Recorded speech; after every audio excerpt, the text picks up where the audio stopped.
मूलिया को देखते हुए उसका पति कल्लू कुछ भी नहीं। फिर क्या कारण है कि मूलिया संतुष्ट और प्रसन्न है? कल्लू चिंतित और सशंकित। मूलिया को कौड़ी मिली है, उसे दूसरा कौन पूछेगा? कल्लू को रत्न मिला है, उसके सैकड़ों ग्राहक हो सकते हैं। खासकर अपने चचेरे भाई राजा से बहुत खटका रहता है।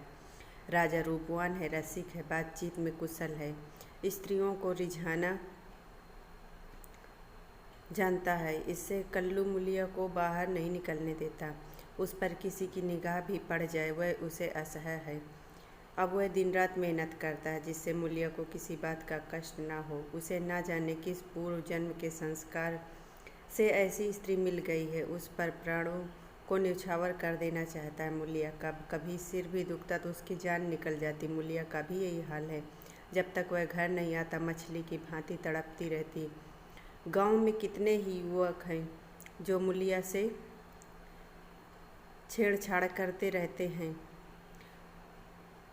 पर उस युवती की दृष्टि में कुरूप कलुआ संसार भर के आदमियों से अच्छा है। एक दिन राजा ने कहा, भाभी भैया तुम्हारे जोग न थे। मूलिया बोली, भाग में तो वह लिखे थे, तुम कैसे मिलते? राजा ने मन में समझा, बस अब मार लिया। बोला, विधि ने यही तो भूल की। मूलिया मुस्कुरा कर बोली, अपनी भूल तो वही सुधारेगा। राजा निहाल हो गया। तीज के दिन कल्लू मूलिया के लिए लट्ठे की साड़ी लाया। चाहता तो था वह कोई अच्छी साड़ी ले, पर रुपए न थे और बजाज ने उधार न माना। राजा भी उसी दिन अपने भाग्य की परीक्षा करना चाहता था। एक सुंदर चुनरी लाकर मूलिया को भेंट की। मूलिया ने कहा, मेरे लिए तो साड़ी आ गई है। राजा बोला, मैंने देखी है तभी तो मैं इसे लाया हूँ, तुम्हारे लायक नहीं है। भैया को किफ़ायत भी सूझती है तो ऐसी बातों में। मूलिया कटाक्ष करते हुए बोली, तुम समझा क्यों नहीं देते? राजा पर एक कुल्हड़ का नशा चढ़ गया। बोला, बूढ़ा तोता नहीं पढ़ता। मूलिया, मुझे तो लट्ठे की साड़ी ही पसंद है। राजा, जरा यह चुंदरी पहनकर देखो कैसी खिलती है। मूलिया, जो लट्ठा पहनकर खुश होता है उसे चुनरी पहन लेने से खुश न होगा। उसे चुनरी पसंद होती तो वह चुनरी ही लाते। राजा, उन्हें दिखाने का काम नहीं। मूलिया विस्मय से बोली, मैं क्या उनसे बिना पूछे ले लूँगी? राजा, इसमें पूछने की कौन सी बात है? जब वह काम पर चला जाए पहन लेना, मैं भी देख लूँगा। मूलिया ठट्ठा मारकर हंसती हुई बोली, यह ना होगा देवर जी, कहीं देख ले तो मेरी सामत ही आ जाए। इसे तुम लिए जाओ। राजा ने आग्रह करके कहा, इसे ना लोगी भाभी तो मैं जहर खा के सो रहूँगा। मूलिया ने साड़ी उठाकर आले पर रख दी। बोली, अच्छा लो, अब तो खुश हुए? राजा ने उंगली पकड़ी, अभी तो भैया नहीं है, जरा पहन लो। मूलिया ने अंदर जाकर चुनरी पहनी और फूल की तरह महकती दमकती बाहर आई। राजा ने पहुँचा पकड़ने को हाथ फैलाया। बोला, ऐसा जी चाहता है कि तुम्हें लेकर भाग जाऊँ। मूलिया उसी विनोद भाव से बोली, जानते हो तुम्हारे भैया का क्या हाल होगा? यह कहते हुए उसने किवाड़ बंद कर लिए। राजा को ऐसा मालूम हुआ कि थाली परोसकर उसके सामने से उठा ली गई। मूलिया का मन बार बार करता कि चुनरी कल्लू को दिखा दे, पर नतीजा सोच कर रह जाती। उसने चुनरी रख क्यों ली? उसे अपने पर क्रोध आ रहा था, लेकिन राजा को कितना दुख होता। क्या हुआ? उसकी चुनरी क्षण भर पहन लेने से उसका मन तो रह गया, लेकिन उसके प्रशांत मानस सागर में यह एक कीट आकर उसे मथ रहा था। उसने क्यों चुनरी रख ली? क्या यह कल्लू के साथ विश्वासघात नहीं है? उसका चित्त इस विचार से विकल हो गया। उसने मन को समझाया, विश्वासघात क्यों हुआ? इसमें विश्वासघात की क्या बात है? कौन वह? राजा से कुछ बोली। जरा सा हंस देने से अगर किसी का दिल खुश हो जाता है तो इसमें क्या बुराई? कल्लू ने पूछा, आज रज्जू क्यों आया था? मूलिया की देह थर थर काँपने लगी। बहाना कर गई, तम्बाकू मांगने आए थे। कल्लू ने भौहें सिकोड़ कर कहा, उसे अंदर मत आने दिया करो, अच्छा आदमी नहीं है। मूलिया, मैंने कह दिया तम्बाकू नहीं तो चले गए। कल्लू ने उसकी तेजस्विता के साथ कहा, क्यों झूठ बोलती? वह तम्बाकू मांगने नहीं आया था। मूलिया, तो और यहाँ क्या करने आते? कल्लू, चाहे जिस काम से आया हो, तुम तम्बाकू मांगने नहीं आया। वह जानता था मेरे घर में तम्बाकू नहीं है। तम्बाकू के लिए मैं उसके घर गया था। मूलिया की देह में काटो तो लहू नहीं, चेहरे का रंग उड़ गया। सिर झुकाकर बोली, मैं किसी के मन का हाल क्या जानूं?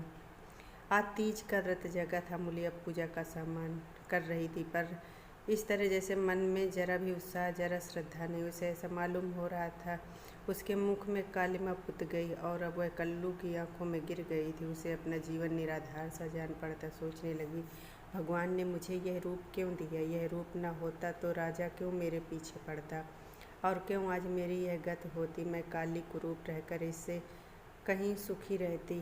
तब तो मन इतना चंचल न होता। जिसे रूप की कमाई खानी हो वह रूप पर फूले। यहाँ तो इसने मटिया मेट कर दिया। ना जाने कब इसे झपकी आ गई। देखती है कल्लू मर गया और राजा घर में घुसकर उसे पकड़ना चाहता। उसी दम एक वृद्धा स्त्री न जाने किधर से आकर उसे अपनी गोद में ले लेती है और कहती है, तूने कल्लू को क्यों मार डाला? मूलिया रोकर कहती है, माता मैंने उन्हें नहीं मारा। वृद्धा कहती है, तूने छुरी कटार से नहीं मारा। उस दिन तेरा तप छिन्न हो गया और इसी से वह मर गया। मूलिया ने चौकन्नी आंखें खोल दी। सामने आंगन में कल्लू सोया था। वह दौड़ी हुई उसके पास गई और उसकी छाती पर सिर रखकर फुट फुट कर रोने लगी। कल्लू ने घबरा कर पूछा, कौन है? मूलिया, क्यों रोती है? क्या डर लग रहा? मैं तो जाग ही रहा हूँ। मूलिया ने सिसकते हुए कहा, मुझसे आज एक अपराध हुआ है, उसे क्षमा कर दो। कल्लू उठ बैठा। क्या बात है, कहो। तो रोती क्यों हो? मूलिया, राजा तम्बाकू मांगने नहीं आया था। मैंने तुमसे झूठ कहा था। कल्लू हंसकर बोला, वह तो मैं पहले ही समझ गया था। मूलिया, वह मेरे लिए चुंदरी लाया था, तुमने लौटा दी? मूलिया कांपती हुई आवाज़ में बोली, मैंने ले ली। कहते थे मैं जहर माहौर खा लूँगा। कल्लू निर्जीव की भांति खाट पर गिर पड़ा और बोला, तो मेरे रूप में वह बस नहीं, देव ने कुरूप बना दिया तो कैसे सुंदर हो जाऊं? कल्लू मूल्य पर जैसे खौलता तेल डाल दिया। इतनी पीड़ा नहीं हुई। कल्लू उस दिन से खोया खोया सा रहने लगा। जीवन में वह उत्साह न रहा, आनंद न रहा, हंसना बोलना भूल गया। मूलिया ने उसके साथ जितना विश्वासघात किया उससे कहीं ज़्यादा उसने समझ लिया और इस भ्रम में हृदय में केकड़े के समान चिपट गया। वह घर उसके लिए केवल लेटने बैठने का स्थान था और मूलिया केवल भोजन बना देने वाली मशीन। मूलिया उसकी दशा देख देख अंदर ही अंदर कुढ़ती। वह इस बात को उसके दिल से निकाल देना चाहती थी, इसलिए उसकी सेवा और मन लगा कर करती। उसे प्रसन्न करने के लिए बार बार प्रयत्न करती, पर वह जितने ही उसको खींचने की चेष्टा करती उतना ही वह उससे विचरता। कुशल यह था कि राजा जिस अंग्रेज के यहाँ खानसामा था उसका तबादला हो गया और राजा उसके साथ चला गया था। नहीं तो दोनों भाइयों में से किसी न किसी का खून जरूर हो जाता। इस तरह साल भर बीत गए। एक दिन कल्लू घर रात को लौटा तो उसे ज्वर था। दूसरे दिन उसकी देह में दाने निकल आए। मूलिया ने समझा माता है, मान मनौती करने लगी, मगर 4-5 दिन में दाने बढ़कर आंवले पड़ गए और मालूम हुआ कि यह माता नहीं उपदंश है। कल्लू के कलुषित भोग विलास का यह फल था। रोग इतनी भयंकरता से बढ़ने लगा कि आंवलों में मवाद पड़ गई और उनमें से ऐसी दुर्गंध उड़ने लगी कि पास बैठने पर नाक फटती। देहात में जिस प्रकार का उपचार हो सकता था वह मूलिया करती, पर कोई लाभ न होता और कल्लू की दशा दिन दिन बिगड़ती जाती थी। उपचार की कसर वह अबला अपने स्नेहमय सेवा से पूरी करती। उस पर गृहस्थी चलाने के लिए मेहनत मजूरी भी करनी पड़ती। कल्लू तो अपने किए का फल भोग रहा था। मूलिया अपने कर्तव्य का पालन करने के लिए मरी जा रही थी। अगर कुछ संतोष था तो कल्लू का भ्रम उसकी इस तपस्या से भंग होता जा रहा था। उससे अब विश्वास हो गया था मूलिया अब भी उसी की है। वह अगर किसी तरह अच्छा हो जाता तो उसे दिल में छिपा कर रखता और उसकी पूजा करता। प्रातःकाल था। मूलिया ने कल्लू का हाथ मुँह धुलवाकर दवा पिलाई। पंखा ढुला रही थी। कल्लू ने आंसू भरी आंखों से देखकर कहा, मूलिया, मैंने उस जन्म में कोई भारी तप किया था कि तू मुझे मिल गई। तुम्हारी जगह मुझे दुनिया का राज भी मिले तो ना लूँ। मूलिया दोनों हाथों से उसका मुंह बंद कर दिया और बोली, इस तरह की बातें करोगे तो मैं रोने लगूंगी।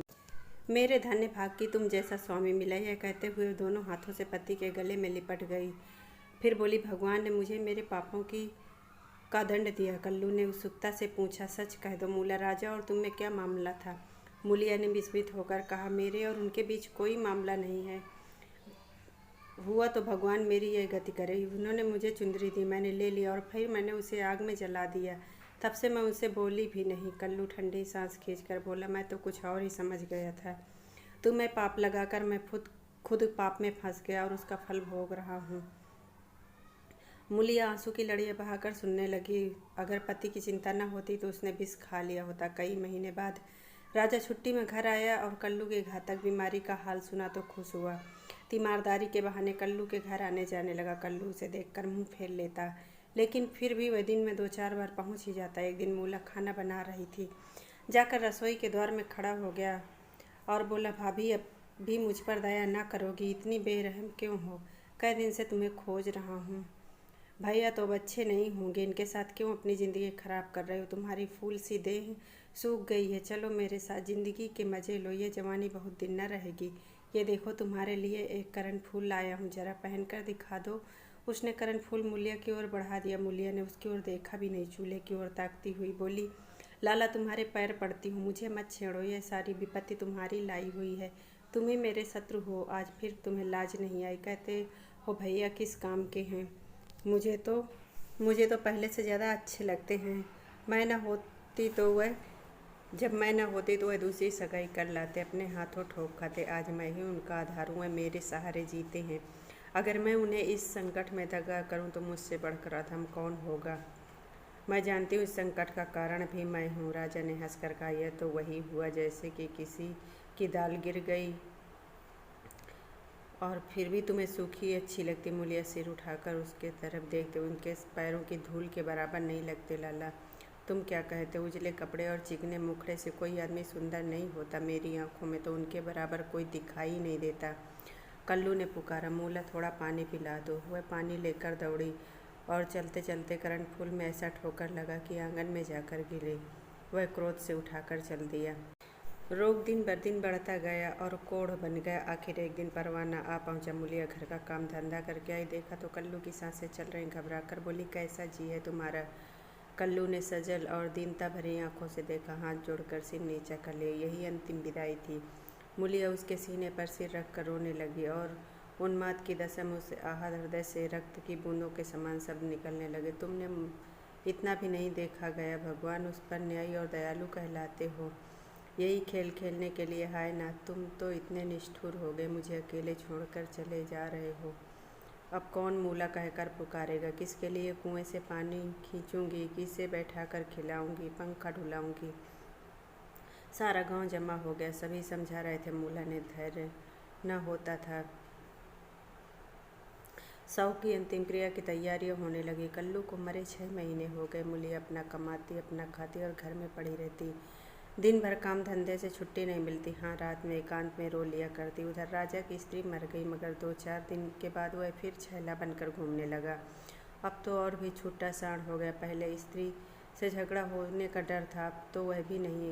अब की नौकरी पर से लौटा तो सीधे मूलिया के घर पहुंचा और इधर उधर की बातें करने को, भाभी अब तो मेरी अभिलाषा पूरी कर दो, अभी तो कुछ बाकी है। अब तो भैया भी नहीं, इधर मेरी घरवाली भी सिधारी, मैंने तो उसका गम भुला दिया। तुम कब तक भैया के नाम पर रोती रहोगी? मूलिया ने उसे घृणा की दृष्टि से देखकर कहा, भैया नहीं रहे तो क्या, भैया की याद तो है, उनका प्रेम तो है, उनकी सूरत तो मेरे दिल में बसी, उनकी बातें मेरे कानों में हैं, वैसे जीते जागते हैं वह। अब तो वह मुझसे और भी नगीच हो गए। जो जो दिन बीतते हैं और भी नगीच हो जाएंगे। भरे पूरे घर में दाने की कौन कदर करता है? जब घर खाली होता है तब मालूम होता है। पैसे वाले पैसे की कदर क्या जाने? पैसे की कदर तब होती जब हाथ खाली होता है। तुम्हें भगवान ने दिल ही नहीं दिया, तुम क्या जानो सोहबत क्या है? घरवाली को मरे 6 महीने भी नहीं हुआ और तुम सांड बन बैठे। तुम मर गए होते तो इसी तरह वह भी किसी के पास चली गई होती। मैं जानती हूँ कि मैं मर गई होती तो मेरा सरताज जन्म भर मेरे लिए रोता है। ऐसे ही पुरुषों की स्त्रियां उन पर प्राण देती है। तुम जैसे सोहदों के भाग में पत्तल चाटना लिखा है, चाटो, मगर खबरदार आज से मेरे घर में पाँव रखना मत, नहीं तो जान से हाथ धोगे। बस जाओ। उसके मुख पर ऐसा तेज स्वर में इतनी कटुता थी कि राजा को जबान खोलने का साहस भी न हुआ। चुपके से भाग निकला। दोस्तों, कहानी पसंद आई हो तो प्लीज़ इसे लाइक कर देना और चैनल को सब्सक्राइब कर लेना।